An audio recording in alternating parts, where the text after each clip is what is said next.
This sweet project is using one of these milk cans that I got from Dollar General. It was already painted this color and looked like it had some paint splatters on it. So, of course, that is what led me to it. Now, it was from the Christmas time. It had $4 on it, so I'm not quite sure if I got that from when it was on sale or if I paid $4 for it. Who knows? Okay, so guys, what I'm going to do is use this honeycomb pattern by Magnolia Design Co. So I just cut my transfer in half so that I could work with it a little bit easier. And I'm just putting it around my milk can the best that I can. I did have to work in sections so that I could get this chalk paste on here. And I am using mustard seed chalk paste. These transfers are designed, they're silk screen transfers, and so they're specially designed for the chalk paste to go through them and make a very pretty design. And so I am not an expert by no means, but I love using my Magnolia Design Co. stencils. And so this stencil, this honeycomb stencil, was perfect for my little milk can here. And I just worked in stages using my little paintbrush squeegee along the way, just taping off using some painter's tape as I needed to get it to adhere to the can while I could paint or put my chalk paste on there.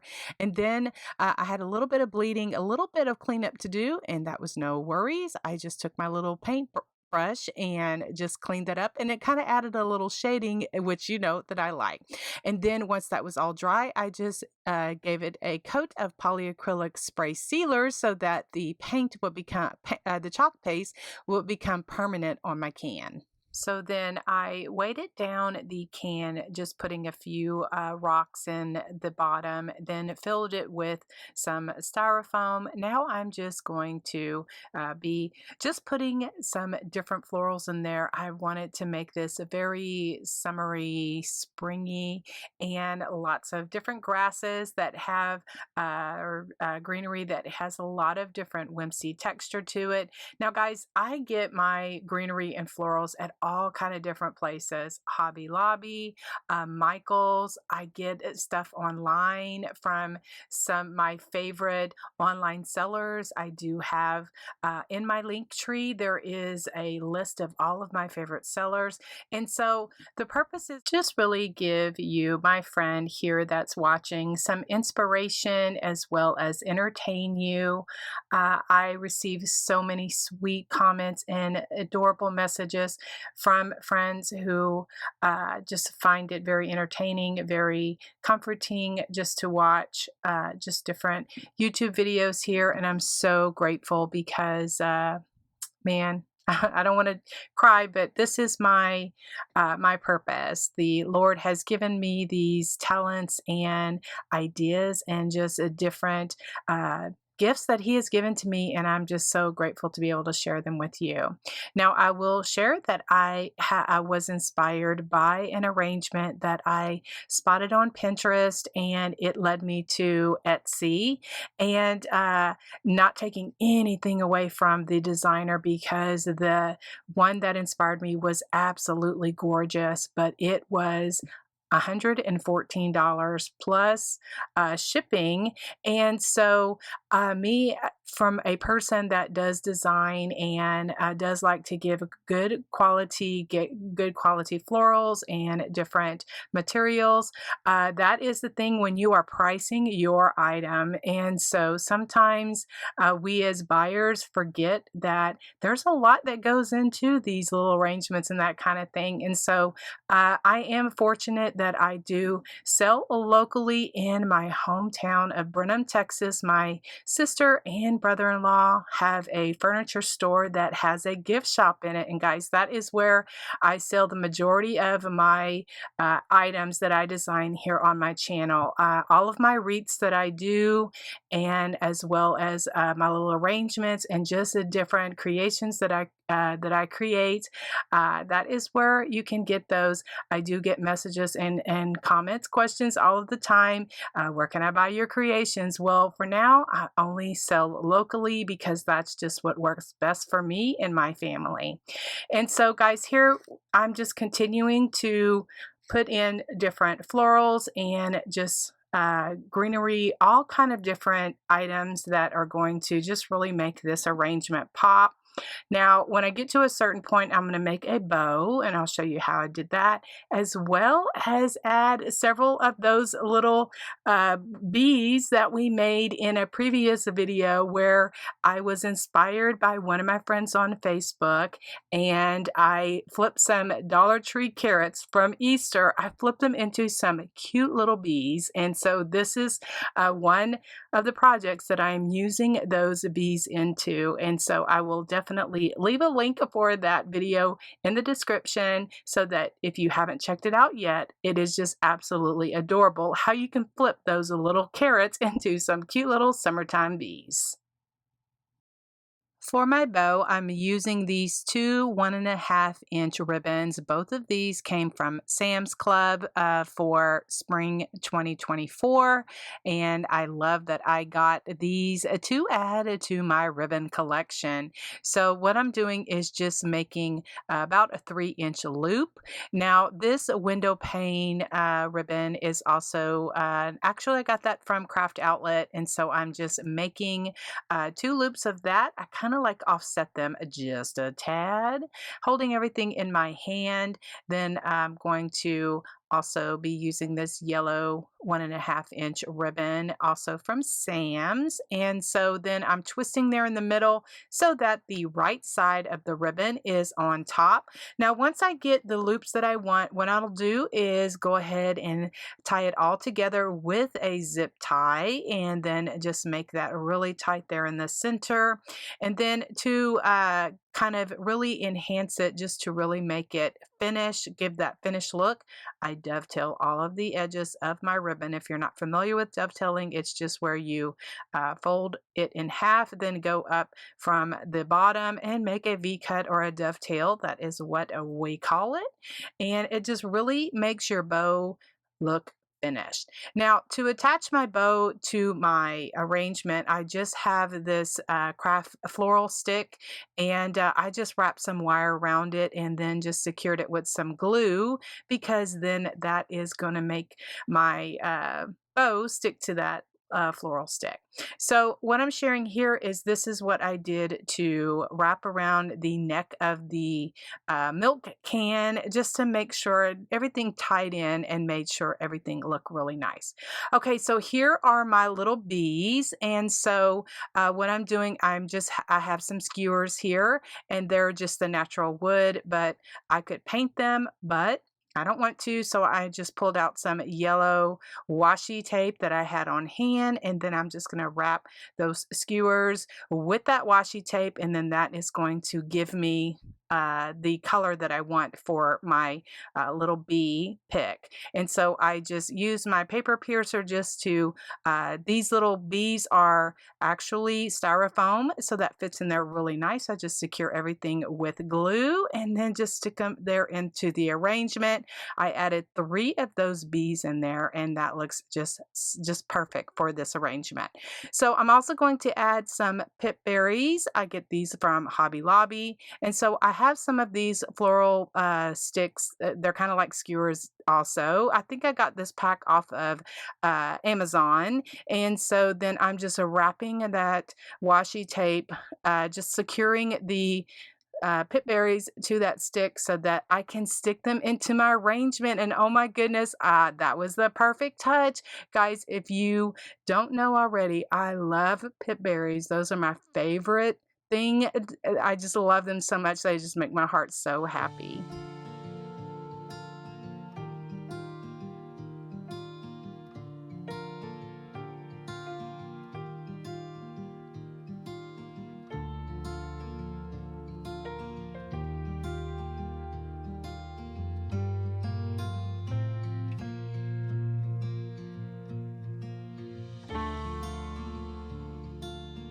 This Honey Hive wood kit is from the Craft Wood Club from Casey over at roostandrestorehome.com. It's something that I subscribe to, and each month I get her craft wood kit. It has everything that I need in it as far as just the wood, but then I just add the paint and all my cute little embellishments and all of that stuff. I shared my strawberry in my previous video, and this one I am doing the honey hive since I'm doing some bee themed creations here for you.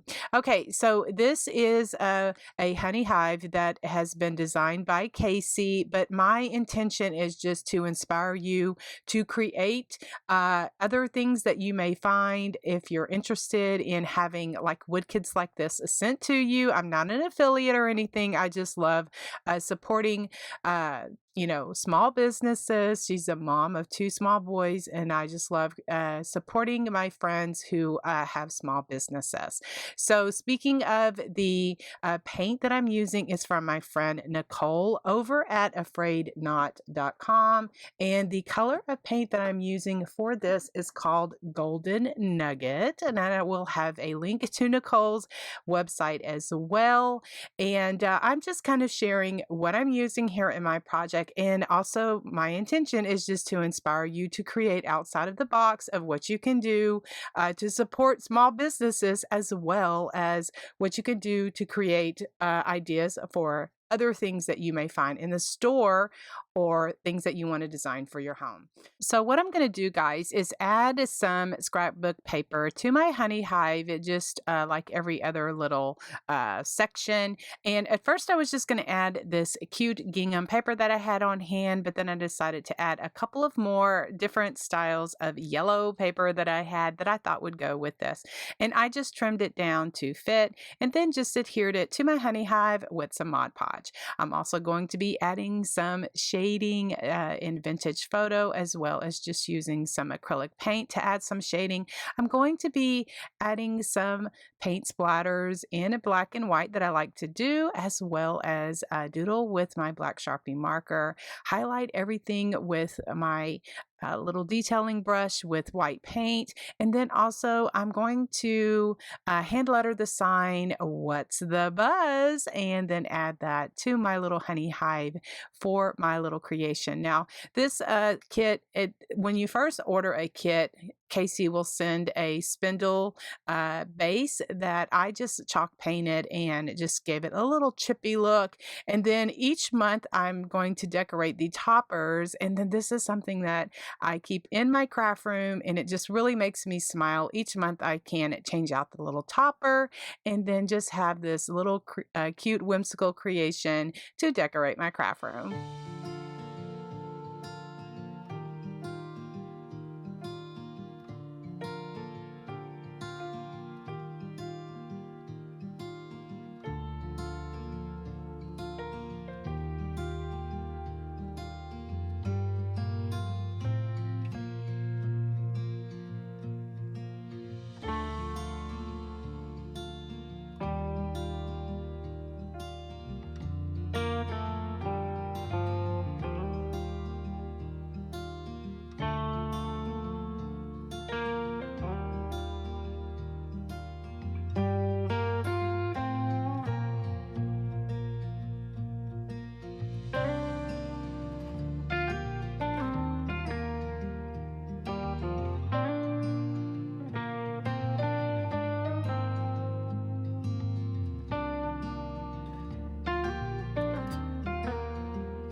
And friends, if you're still here, I hope that you can see as I say, the beauty is in the details for me, and the beauty is in the details of any project that you create for your home or for yourself. And so if there's any kind of methods that you're unclear about, I do have tons and tons of other videos on my channel. I've been doing this for a very, very long time, and I invite you to check out my mini playlist, my mini videos that shares all of these. I use the same methods almost all of the time, and I'm just so grateful that you are here. If there's a method that I'm doing that you're not quite clear about, just leave me a comment and let me know, and I'll be happy to answer that for you. So I like to give my little projects some dimension, and one thing I like to use is this thicker fun foam, or it's called Silly Winks. It comes in several different colors. I find it over at Hobby Lobby, and I'm just cutting pieces of it down, gluing it to the back of my wood pieces just to give it a little bit of height and dimension. Now for the small bee, what I decided to do is kind of have it where it looks like he's buzzing off from the sign, or from the hole in the honey hive. And so I just took some curling wire, and then I glued it underneath the hole in the honey hive, and then glued it to the back of the bee, just kind of stacking those pieces of fun foam up until I got the dimension that I wanted. Glued everything down with my Tight Bond wood glue, and just make sure that everything was nice and secure. I was lucky recently. I found some just small little, like, there were actually on the package, it said ties, like bow ties. And so they were clearancing them out, wood things. But I'm like, man, I could really spread my glue around with those. So they look like just little craft sticks, but they had ties, bow ties on the package. So I snatched those up and am using those to kind of help spread out my glue. So while I was filming and working on this project, my little grandson, who lives next door, decided to come and visit me, and he must have gotten some new film for his camera that he got from Christmas. And so he wanted to take my picture of me designing this little bee honey hive. And so I think it's so sweet, and it's just so, many special memories that I have when I create these. And so I think it's just so super sweet.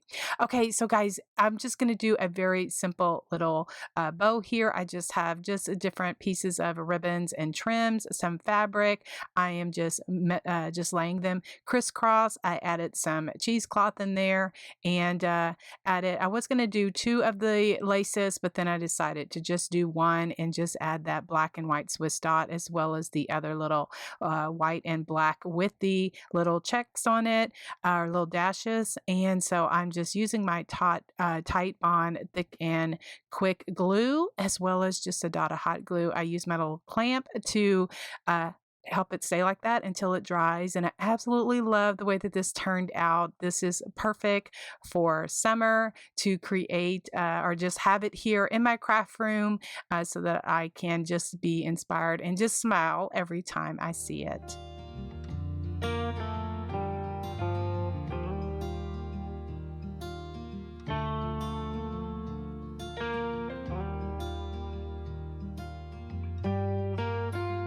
If you like these little country crafts that I create with honeybees, I will leave links to these videos in the description box, because I do have these available on my channel as well.